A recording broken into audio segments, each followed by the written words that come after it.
Assalamualaikum warahmatullahi wabarakatuh. Waalaikumsalam warahmatullahi wabarakatuh. Alhamdulillahirabbil alamin wal aqibatu lil muttaqin wala udwana illa 'alal zalimin. Asyhadu an la ilaha illallah al-malikul haqqul mubin wa asyhadu anna sayyidana wa habibana Muhammadan abduhu wa rasuluhu nabiyul karim war rasulul amin. Sallallahu alaihi wa ala alihi wa ashabihi thayyibin at-tahirin wa tabi'in wa man tabi'ahum bi ihsanin ila yaumiddin. Amma ba'd. Fa ikhwati fillah, sanuwasil darsana fi hadha al-yawm al-mubarak insyaallah di maddati al-hadis. Wa qabla dhalika arju minkum an tu'iddu kitabakumul muqarrar. Kullukum ya'khudh kitabahu al-muqarrar wad dafatir wal aqlam wa yurakkis ala hada ad-dars wa yajtanib minat daudah wal aswatil muz'idah. Jadi dikondisikan semua tempat antum masing-masing, jangan sampai antum belajar di tempat yang bising ya, yang ribut. Jadi kita ingin belajar dengan kondusif dan tidak mengganggu teman-teman kita.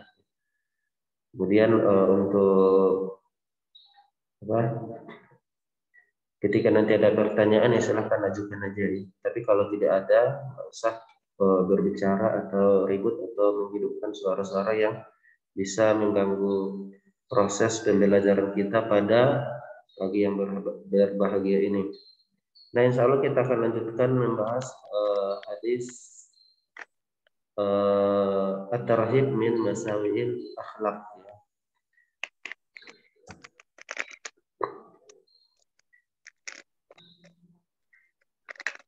Nah, sekarang kita ada di halaman 471, nomor hadisnya 1300 ya dan 1301.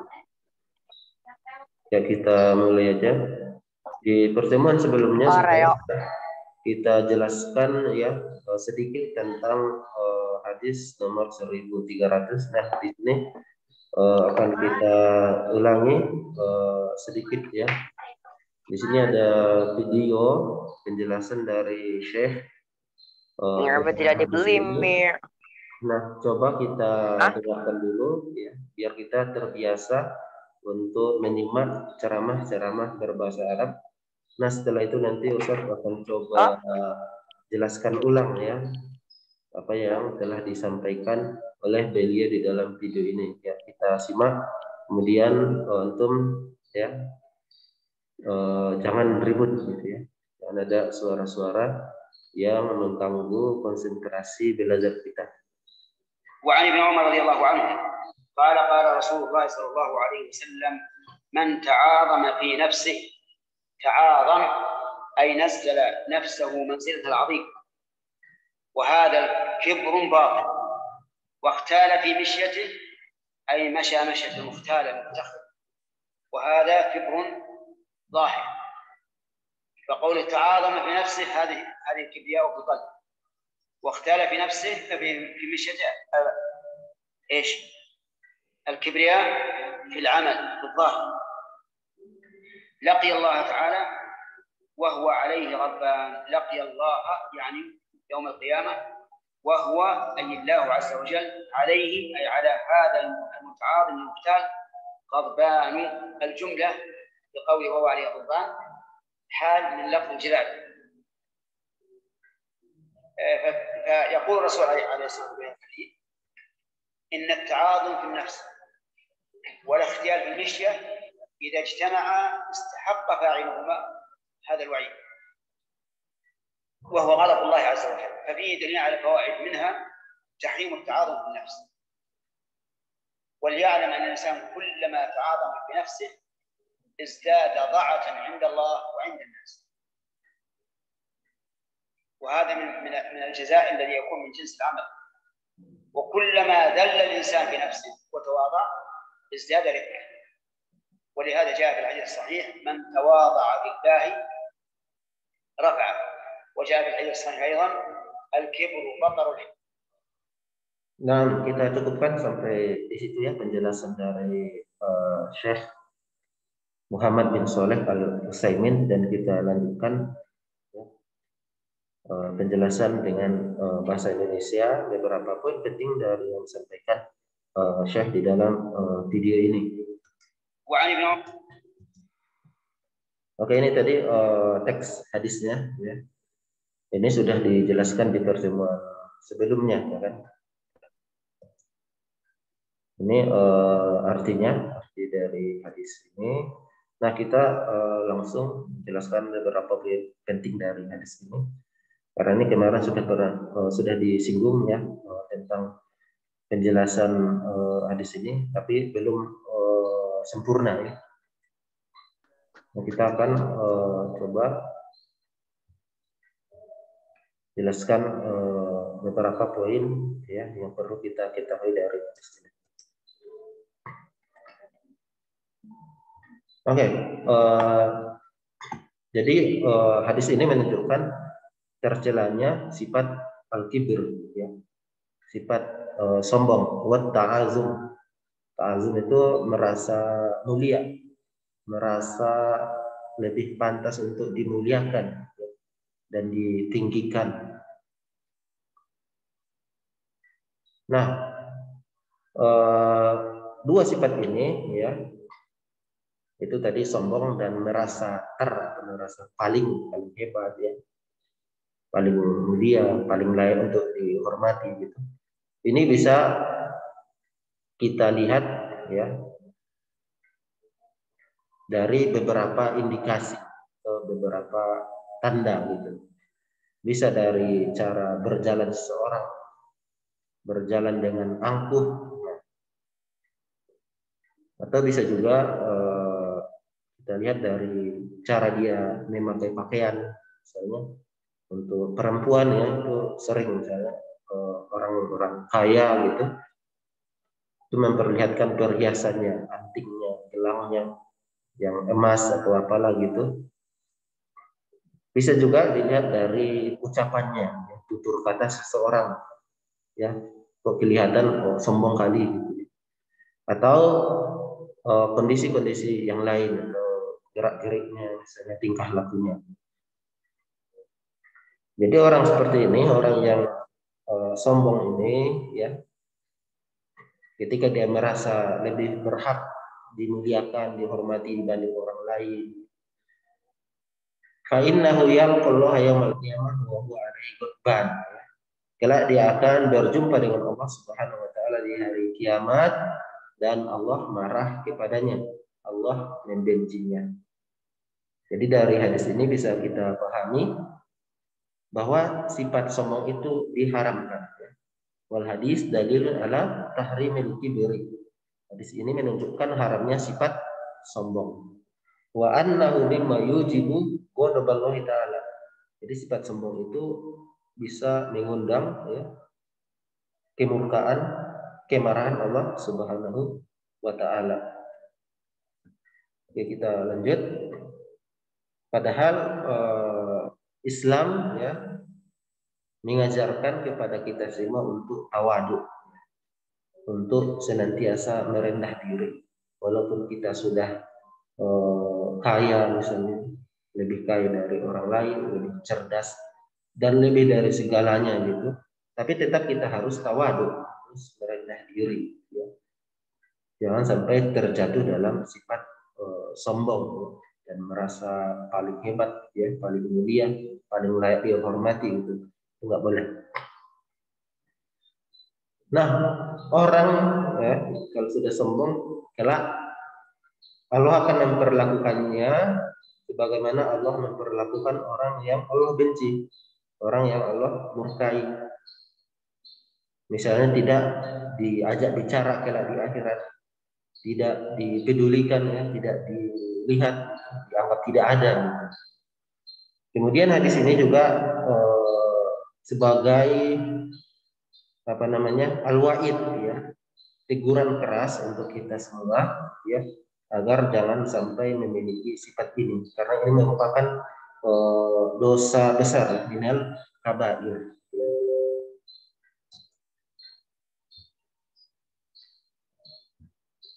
Oke, kita lanjut beberapa faedah penting yang bisa kita ambil dari hadis tadi. Nah, di sini diulang bahwa al-kibr wa ta'adu min kabairiz. Jadi dia termasuk dosa besar ya, bukan dosa kecil. Sombong itu bukan dosa kecil.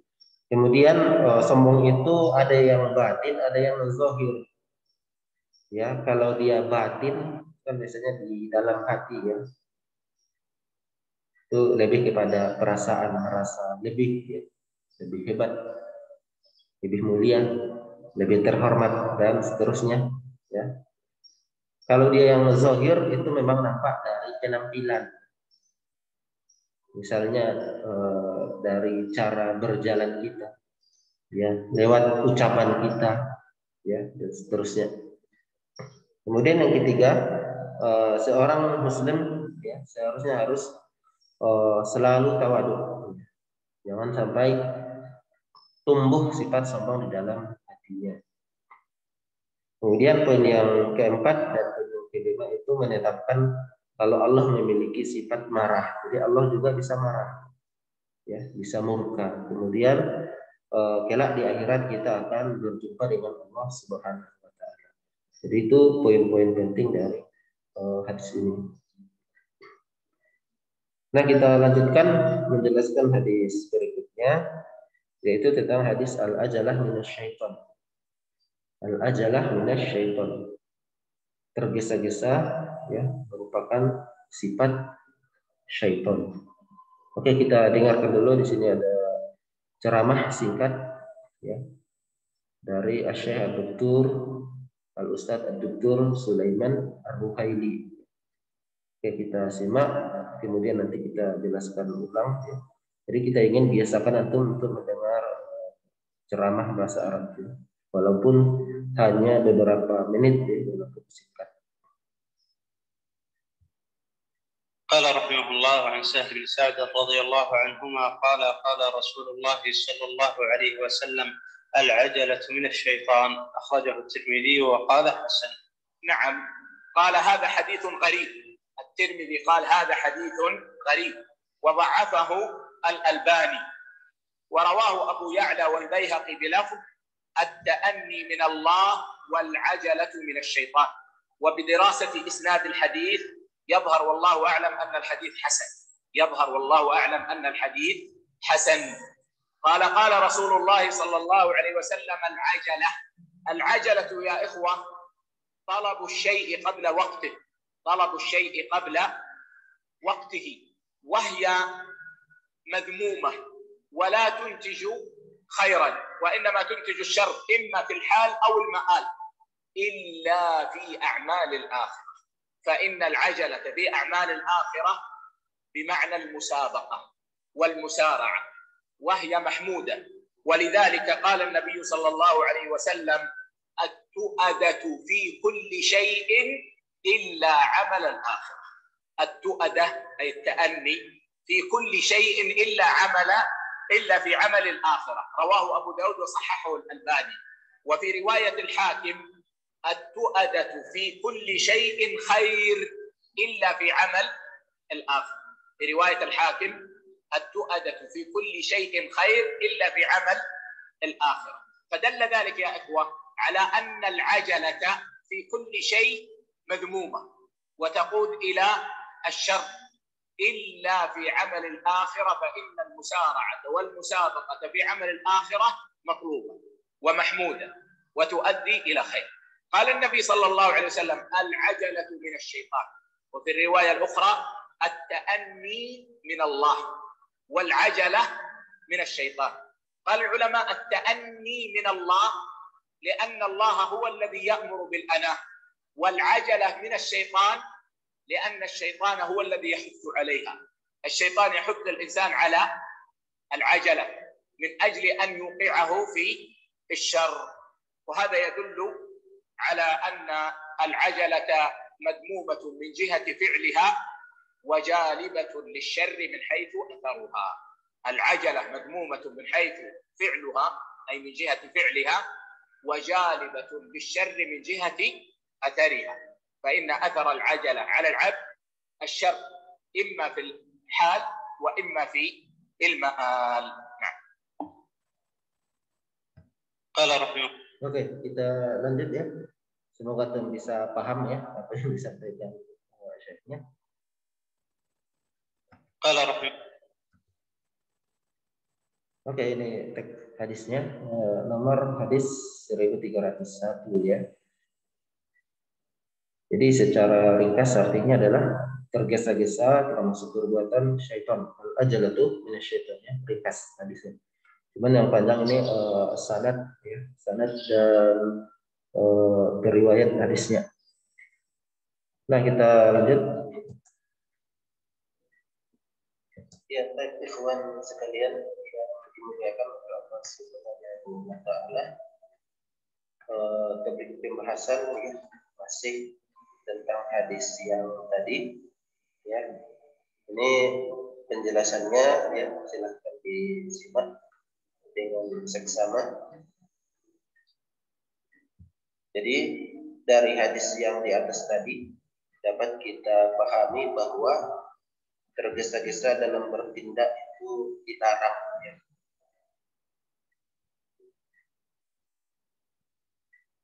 Karena ketergesaan adalah sering menjadi sumber penyesalan manusia di dalam kehidupan ini ya. Betapa banyak manusia yang telah rugi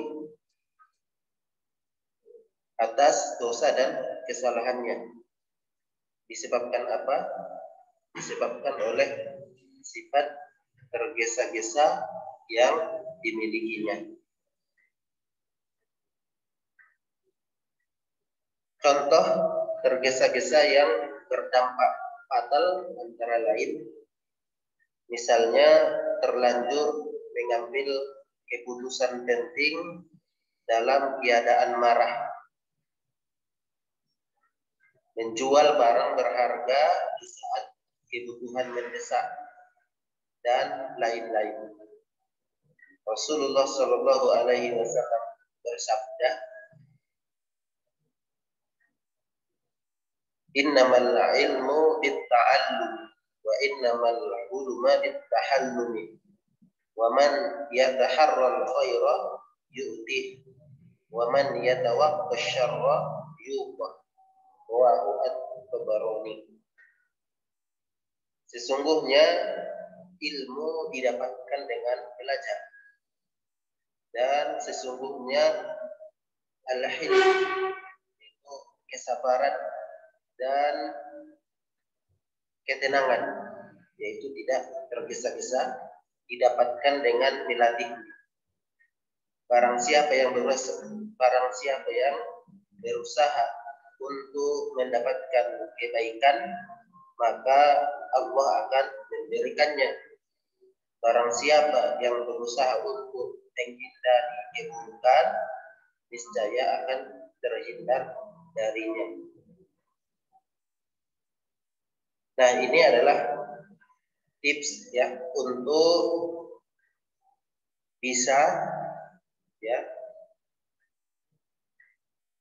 mengikis ya sifat tergesa-gesa yang ada di dalam diri kita. Bagaimana caranya? Tadi disebutkan dalam hadis yang Ustaz bacakan,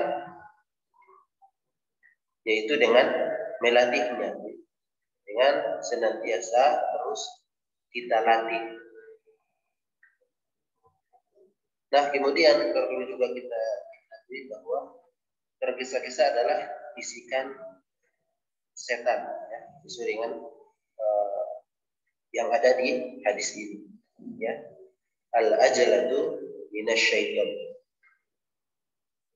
Tergesa-gesa ialah mengambil tindakan tanpa pertimbangan yang matang terlebih dahulu.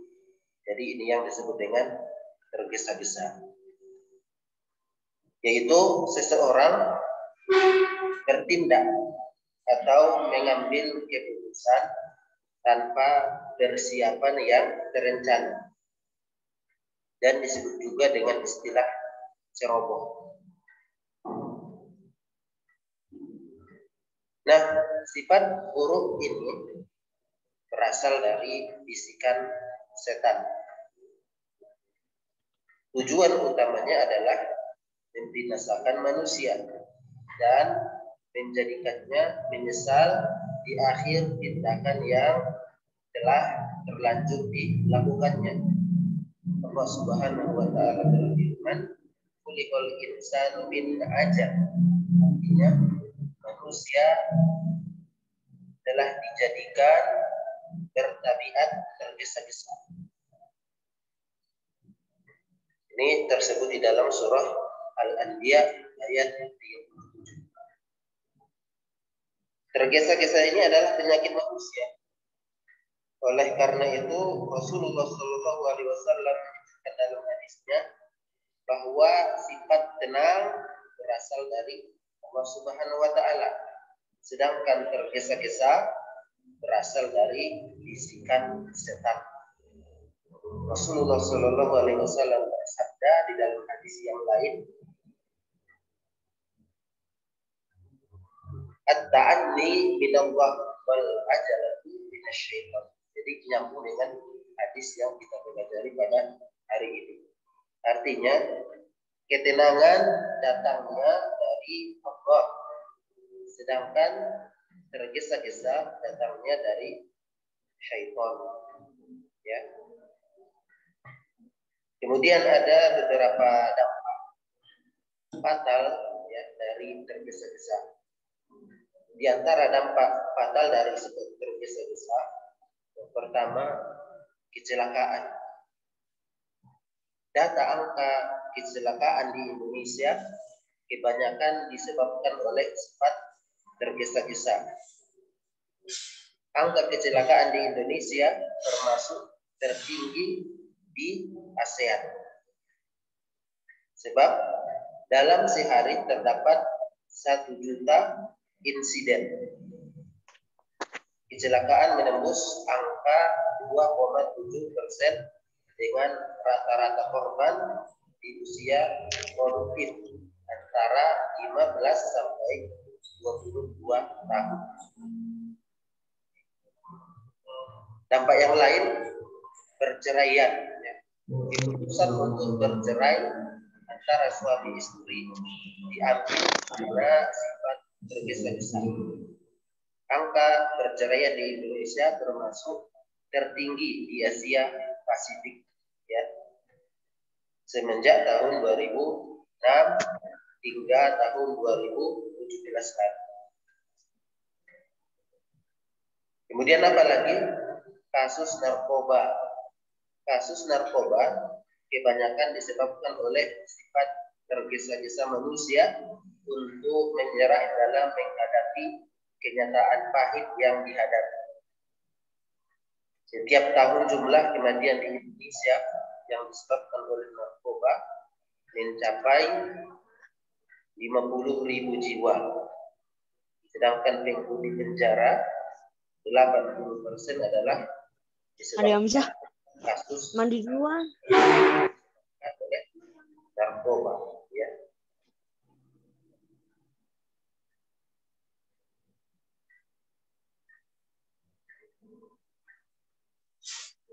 Nah, kita lanjut dengan menyebutkan ya beberapa contoh tindakan yang mana dilarang untuk dilakukan dengan tergesa-gesa. Dan ini dihimpun dari beberapa hadis Nabi Sallallahu Alaihi Wasallam. Jadi masing-masing untuk contoh ini sebenarnya sudah ada hadis khusus yang menjelaskannya. Di sini kita sebutkan secara ringkas saja tentang hadis-hadis tersebut. Nah, yang pertama adalah ketika berdoa. Jadi maksudnya seseorang tidak mau berdoa lagi kepada Allah Subhanahu wa taala sebab ia merasa bahwa selama ini ia telah berdoa, namun bertahun-tahun lamanya Allah belum mengabulkan doanya. Padahal Allah Subhanahu wa taala pasti mengabulkan doa setiap hamba. Jadi memang kita sering ya tergesa-gesa untuk diijabah doanya. Kita merasa kenapa doa kita sudah bertahun-tahun sampai sekarang kok belum diijabah. Ini namanya tergesa-gesa. Jadi tidak diperbolehkan. Karena bisa jadi doanya itu sebenarnya sudah diijabah, mungkin dalam bentuk yang lain. Misalnya kita minta rezeki, tapi dikasih rezeki yang berbeda dengan yang kita minta, tapi sudah dikasih. Atau bisa jadi kelak diberikan di akhirat. Ya. Nah, yang kedua adalah al-iqamah. Maksudnya, seseorang dilarang berlari-lari untuk mendatangi masjid ketika sudah dikumandangkan iqamah. Jadi kalau berjalan ke masjid itu disakinatin wa waqarin, tenang dan penuh dibawa, berarti tidak tergesa-gesa dan tidak lari, ya.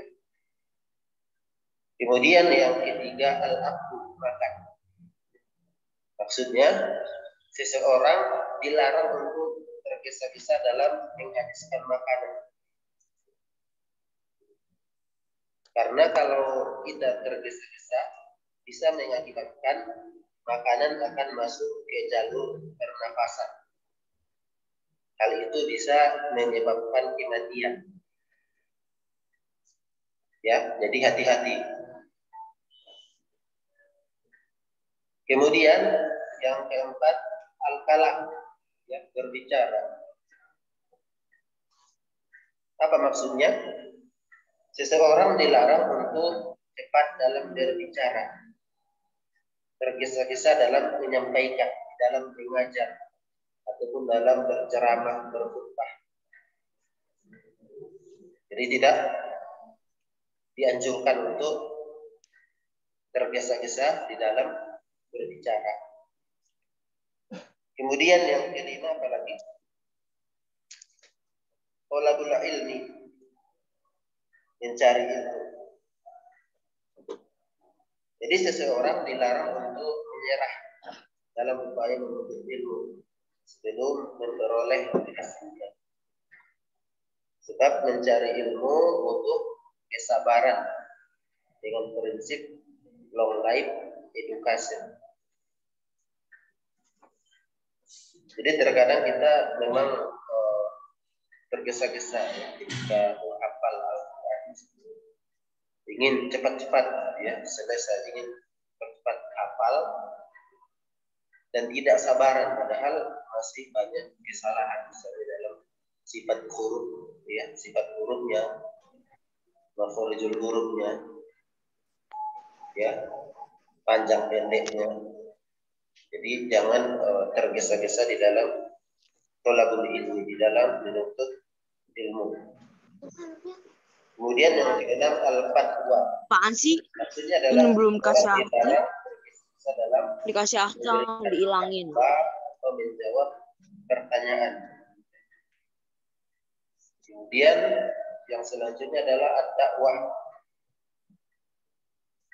Maksudnya adalah seseorang dilarang tergesa-gesa dalam berdakwah sebelum memperoleh hasil yang maksimal. Kemudian yang kedelapan ya at-takfir, mengkafirkan. Maksudnya adalah seseorang dilarang tergesa dalam hal mengkafirkan orang lain, ya. Bahaya. Ya, kita serampangan, tergesa-gesa dalam mengkafirkan orang lain. Begitu juga dalam tabadi, itu menganggap orang sebagai ahli bid'ah, mengatakan orang sesat, ya, dan yang lainnya. Nah, tadi kita sebutkan di dalam berdakwah juga harus tenang ya, santai, jangan tergesa-gesa. Jangan ingin segera bisa berdakwah tentang suatu ilmu padahal belum memiliki ilmu yang cukup tentang yang akan kita dakwahkan. Ya. Itu juga tadi kita sebutkan dalam berfatwa. Jadi ketika berfatwa itu harus dengan pertimbangan yang matang dan lama. Menjawab pertanyaan juga harus dengan mengkonfirmasi kebenaran jawaban. Jangan asal jawab.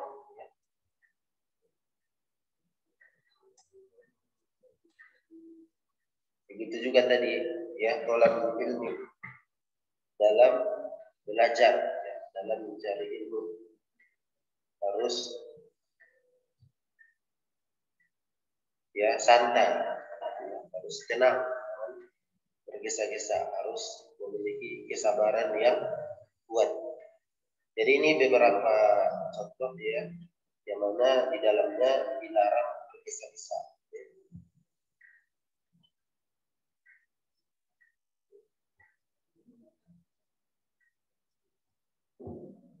Oke, kita lanjut ya sedikit lagi.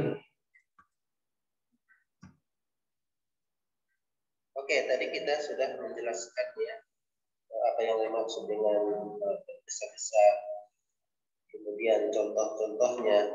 Nah, selanjutnya kita akan masuk menjelaskan hal yang begitu penting juga ya, masih berkaitan tentang bergesa-gesa. Nah, selanjutnya di sini kita akan menjelaskan tentang bergesa-gesa yang diperbolehkan. Dan ternyata ada juga yang diperbolehkan.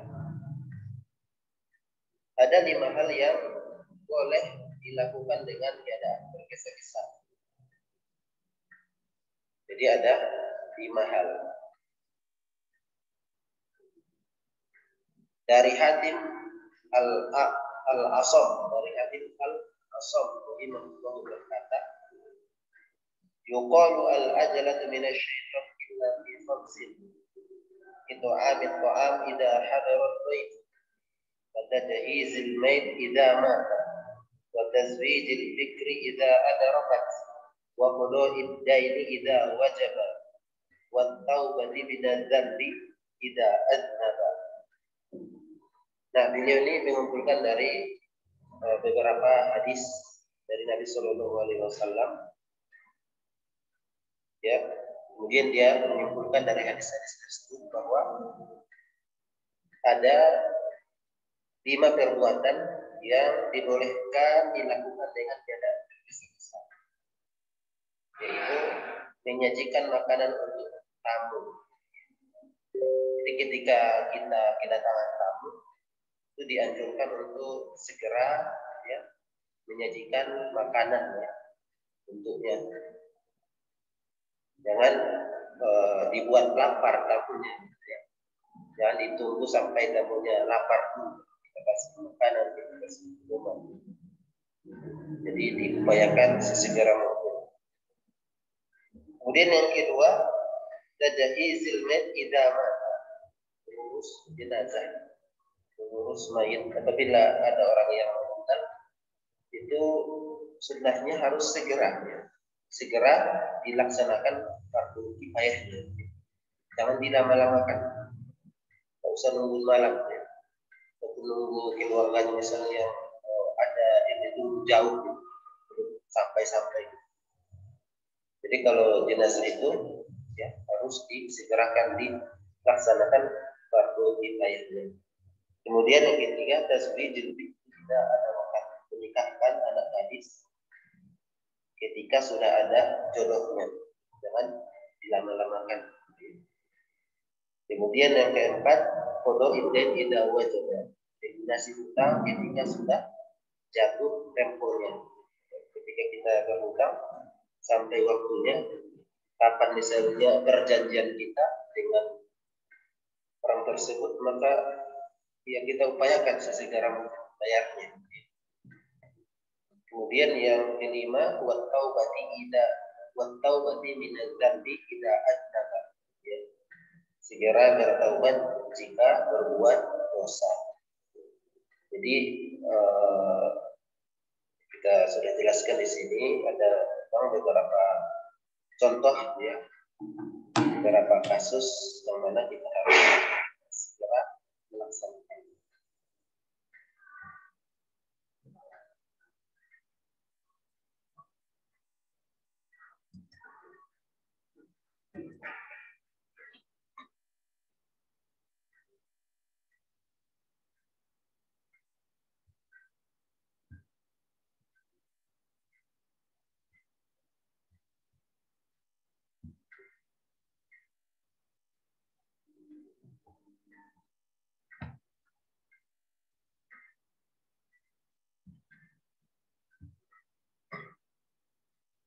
Oke, coba kamera semua dihidupkan dulu biar kita absen ya.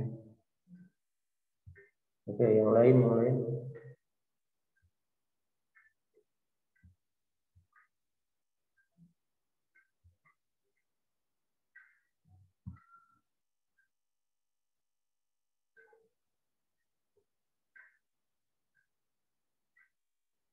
Ya, ikhwan sekalian yang dimuliakan Allah Subhanahu wa taala.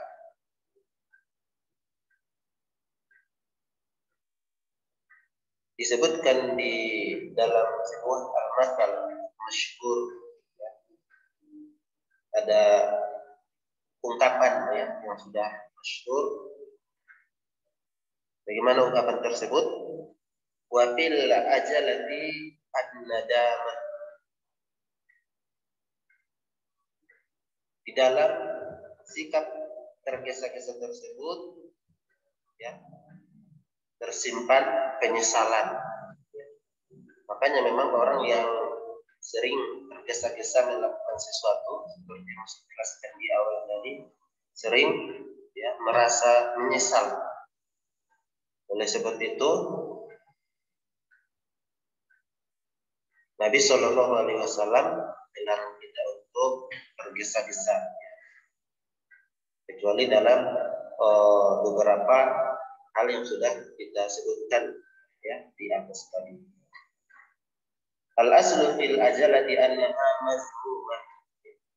Karena memang pada dasarnya